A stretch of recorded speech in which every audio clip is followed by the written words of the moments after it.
Hi, I'm Tim. Welcome to Watchbox, and thanks for logging on. If you love this watch, email me, tmosso at thewatchbox.com. The purchase and pricing question email line from you to me and my hand-picked crew. It's in the description below. Email tmosso at thewatchbox.com for your questions about buying this or any watch you see here or on our website. And today we're discussing a 2015 limited edition of 38 pieces, part of a series of 5 watches made in 38 examples each in 38 sets. This is a 38mm FP Journe Chronometre à résonance.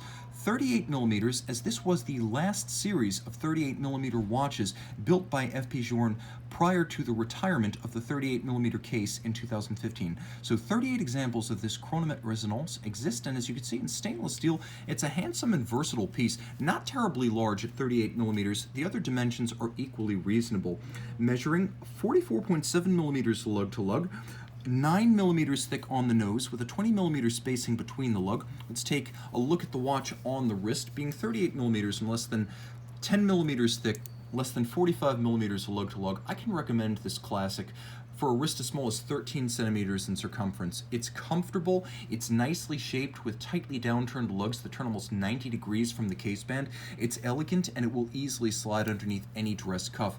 Let's take a look at the hardware and the software. FP Journe specs his best. A medium brown monotone stitch, folded edge, alligator leather strap. It's large rectangular scale on the top, small round scale on the bottom, pull tab spring bars to easily remove the strap should you wish to swap straps or clean between the lugs. It's also useful for winding and setting this watch.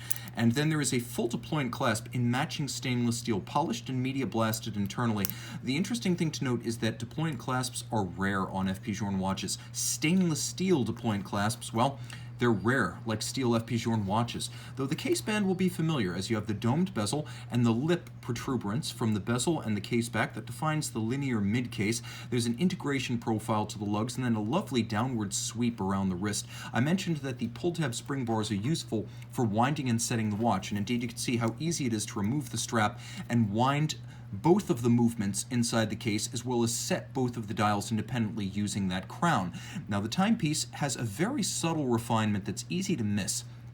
All of the printing on the dial is blue rather than the standard black. So blue on the yellow gold dial and blue on the silver subdials for the 2 independent time zones. You'll also note black polished stainless steel bezels held on by black polished screws and the signature FP Journe dial side bolts as the dial is fixed using visible black polished bolts.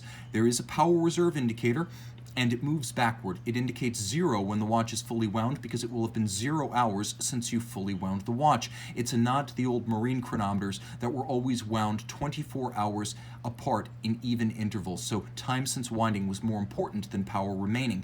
Independent registers with 2 independent seconds registers underneath. Well, it's easy to set the 2 time zones to whatever independent or coordinated times you wish. The resonance effect only takes purchase on the movement after 7 to 10 minutes. So you have a centering system. By pulling the trigger down at 4 o'clock, you center, fly back, and synchronize the second sub-registers so that they will always be in sync. Now, turning everything over, we need to talk a little bit about how this caliber 1499-3 works. 14, the size of the movement in French lean. 1999, the year FP Journe started work on the original version of this movement in brass. Now, you can see here 2 separate power reserves, barrel 1, barrel 2. The watch adjusted in 6 positions, 1 more than a standard chronometer, 40 joules. So the power reserve, 40 hours on both sides, travels down through 2 independent drivetrains to 2 independent Swiss lever escapements to 2 independent free-sprung balances. Both balances beat away at 21,600 vibrations per hour. And again, they're free sprung, so they take that 6 position adjustment and they hold it in the face of bumps and disruptions. They are also physically large balances with immense inertia and large polar moments. So synchronization occurs by resonance effect. So there are parasitic losses that radiate outward, and as with metronome and pendulum, placed next to each other in proximity, they will synchronize. So once they're synchronized to keep good time, if one, due to a bump or concussion on the wrist, runs slower, the other will speed it up. If it runs too fast, for the same reasons, the other will slow it down. So that is what the resonance effect does. Effectively, it is a self-regulating precision mechanism. Now you can also see there's a lot going on here. Unlike the original version of the 1499, the bridges and the plates are made of 18-karat rose gold. Côte de Genève or Geneva waves across the bridge linear. There's engine-turned perlage on the base plate, as you can see, mirrored anglage in the jewel and screw countersinks, as well as on the edges of the bridges. You can really see them lighting up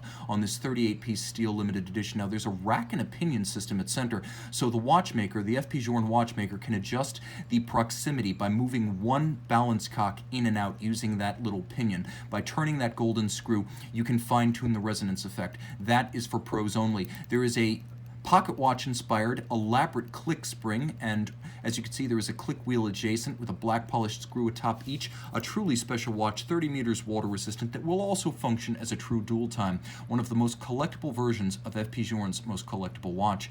Email tmosso@thewatchbox.com for purchase and pricing details.